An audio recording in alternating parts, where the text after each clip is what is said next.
And so, it continues. Hello there, friend. Welcome to Max's Writing Advice Q and or A. What am I even doing anymore? So that's out of the way. Welcome to this special video in which I answer questions sent by viewers just like you. I take 3 questions selected by the random number generator RNG, and I answer them before your very own eyes. As always, before I go anywhere, if you have questions you would like to send my way, leave it in the comments down below. Questions are chosen randomly, so your questions are as likely to get picked as anyone else's. So before I go anywhere, one more thing. Formal disclaimer, as always, the following is merely just my advice, my opinion, and what works for me. Don't take it as gospel, instead take it as the ramblings of a silly person who looks a little bit, or rather precisely, like this. And so, with that intro out of the way, let's take it from the top. The first question, letting you know right off the bat, I summarized it a little bit because there were a couple of extra personal details that I didn't want to have in there. It's a summarized question, but the same feeling still remains. And it goes a little bit like this. So, as a child, I had imaginary friends. As I grew up, they morphed into full-fledged characters with full backstories and their own version of the world with a more than decent amount of development. One catch, I have written practically nothing down. I would like to put them to paper, but I feel like there are too many details and things specific to the world, and I don't know how to address them without turning the story into a 10-page rant/essay on how the world works. Do you have any suggestions? Timer ready? Let's go! This is going to be... Let's morph this into a question about writing about a particular character. How about that? Because I feel that if you were to try to take your imaginary friends and put them in a story, it's the same idea as taking a character from a different story and putting them somewhere else. It's not gonna work. Also, it's only gonna become more trouble because as you write, the story is gonna change, and so is the character gonna change, so it's not gonna feel like the people you wanted to write. That is the main problem about taking a fully realized character and plopping them in a different world. They're not gonna be the same person anymore, which is a little bit counterproductive to what you actually want to do. Here's my one advice for this. I completely recommend, and trust me, this is not a weird format. There are tons of really famous books that were published this way. Write it as a sort of interview. Write these as a sort of interview of someone talking to this character, or the character just talking about themselves and the world. Why not? Just do it. And also, I want to tell you this right now. You can have whatever you want. You can have whatever you want in your story. As long as you make it interesting, it's gonna fly. Seriously. Like seriously, you could have 10 pages of a rant/essay on how the world works. And if you keep me engaged and interested, I'll keep following along. No problem with that. I guess that's my main piece of advice if you're thinking of writing this as though it is the character talking to somebody. It can be someone on the other side of a chair, or it can just be the reader. You know, let me tell you a story. If you're going to be doing something like that, I recommend to keep things engaging and keep it as though it is a conversation, because again, a person can talk to you for 10 minutes about how a world works and make it incredibly boring or incredibly interesting. To me, I think that the dividing line is keeping things personal. This character is not going to give you a history lesson. They're going to tell you about how this world is cool or what's cool about this world. Keep it snappy, keep it fun. It's not about what you say, after all, it is about how you say it. You can make the most uninteresting subject interesting as long as the narration is there and as long as the character itself, who's our focus point, makes it interesting. And the timer went off screen, but just one more thing. Get inside that character's head and just write as it comes to you. No hesitation, no doubt. If they give you a 10-page rant, which seems unlikely, honestly, because that's like 3,000 words. That's like 3,500 words of just ranting. Ain't nobody can ramble for that long without being interesting at the very least. But if they give you that, keep going. Keep writing. Don't stop. Once the book is done, once the story is complete, analyze what they wrote, and you can always edit it. Remember that you're only writing a first draft. It can all change, okay? Just because you think that people are gonna hate these 10 pages of talking about how their world is dysfunctional and the society sucks, doesn't mean that the audience won't find it interesting. Again, don't censor yourself in the middle of writing. Finish it, and then see how things develop from there, okay? Okay. And now, for the second question of the day, it goes a little bit like this. I have a tendency to tell my friends and family when I come up with a story idea that I think is amazing. Sometimes they find them good, but other times they tell me that I'm just basically copying off other books/movies. So I was wondering, should I even bother to write these stories if people think I'm just copying? I'm not trying to be dismissive. I'm not trying to be rude. Why did you immediately acknowledge that your family is right? Because they could be wrong. They could be entirely wrong. You're probably young, and there's nothing wrong with that. We're all young at one time.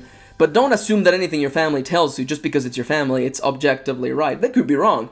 I remember once sharing a story idea with a close relative, and the story idea was really cool. And I'm not going to tell you because it's actually a really good story idea, and I'm planning to write it eventually.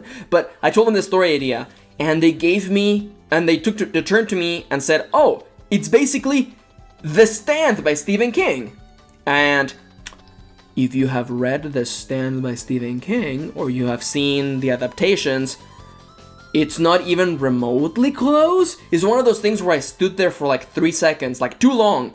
Like, how did you even get here? And this brings me to like, oh man, I'm doing the balancing act. I'm like about to talk about cliches and why they're stupid. But here's the dealio. And I've said this in the past, I'm gonna say it again. If you squint your eyes hard enough, anything will look like anything else. Seriously.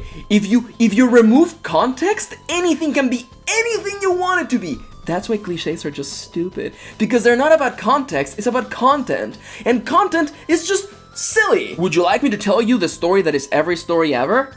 Something happens. That is every story that has ever existed and will ever exist. And yes, nothing happening in your story is something happening in your story. That's how silly it is. It's just squinting your eyes. Instead, I'm offering you this. You're wondering if you should even bother writing these stories because people think you're copying.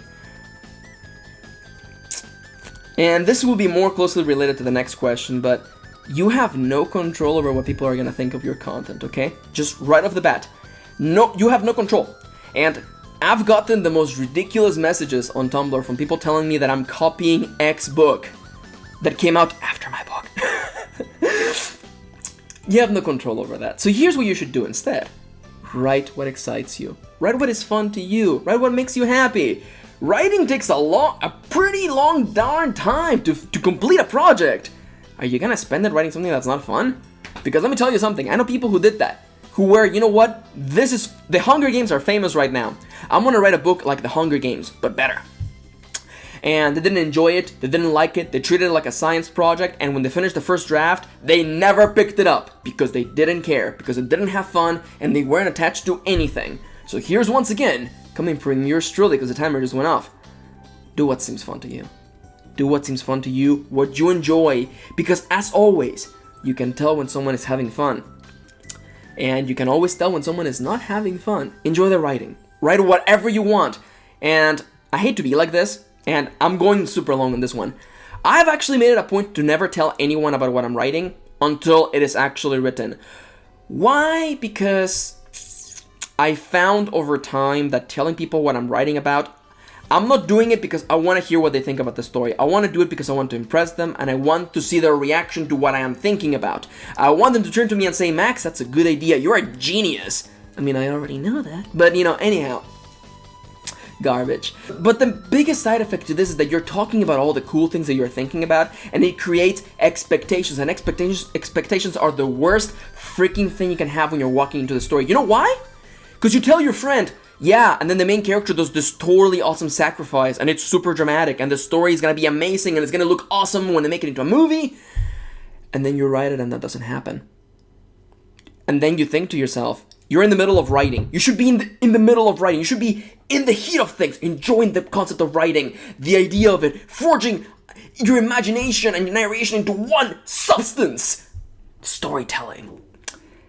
And instead of focusing on that, you're thinking to yourself, oh, but that was gonna be in the trailer for the movie, and oh no, and if I show it to my friend, it's not gonna be there, and she's gonna be disappointed because she's expecting it to be in the book.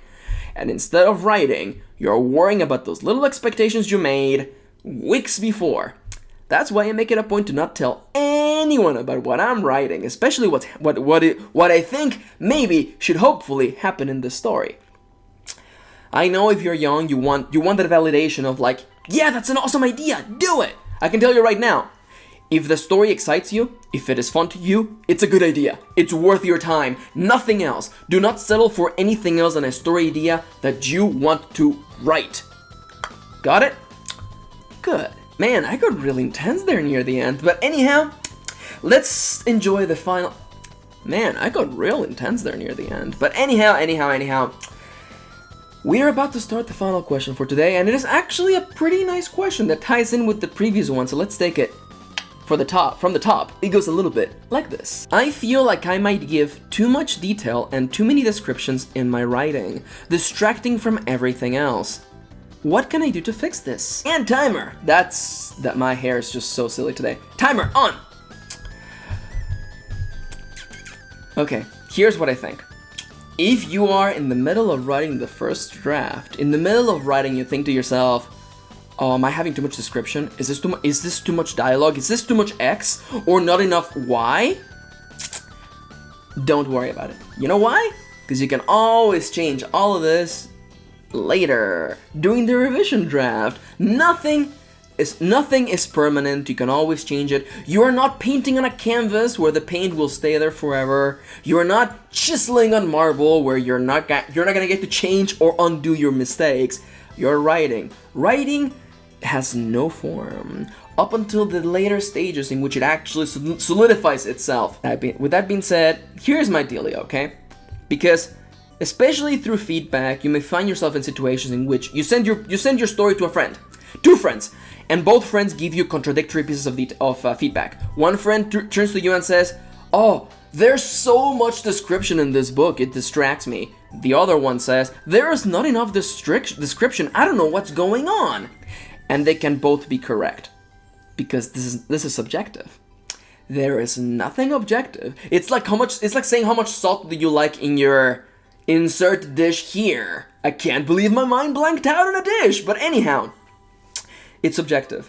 And I love Stephen King's book on writing because he talks about this. It's like, if you ever get two contradictory pieces of feedback, you get to decide where you want to go with this, because if they can't decide, then you get to decide. And foremost, don't worry about this in the first draft. But once you are revising, when you are reading your own work, look at it and say, if this was anyone else's writing, would I let this slide?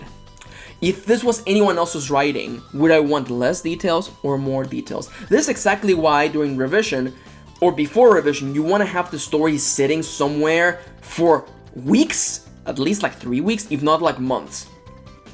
Because what you want is you want to displace your mind from the writing. You want enough time to pass so that the person who wrote that book is no longer you. So many weeks have passed that you're disconnected, and you pick it up and you think to yourself, man, Max from the past is screwed up this sentence, but this paragraph here is pretty legit. It's pretty dope. This description is super dope. Anyhow, Matt M. Kirin confirmed to be a hipster, but still inside of the way, the timer went off already. But anyhow, really quickly, if you're in the middle of the first draft, don't worry about any of this. Write it, get it out there, let the story sit for a good long while, and then pick it up and analyze it. And read it as though it is someone else's writing. Treating it as though it is anything other than your personal baby really helps. And that's why you want distance and time. But anyhow, that's what I think about this particular issue. This video has gone on way too long. I want to thank you for watching. Thank you for spending a little bit of your day with me. If you have questions of your own you would like to send my way, add them to the pile of randomly selected questions. Leave them in the comments down below. And if you also have your own thoughts or particular ideas on the questions answered today, feel free to leave them there as well. For the time being, again, thank you for watching. Thank you for spending a little bit of your day with me, and I'll see you on the next one.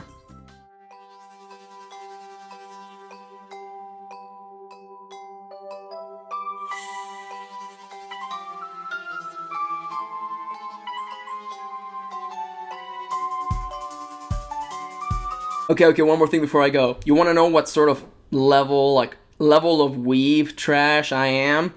Are you ready? When I first read the second question, which the first sentence is, I have a tendency to tell my friends and family, blah, blah, blah, blah, blah, blah. I thought of reading it as, I have a battle tendency to tell my friends and family. battle tendencies. Trash.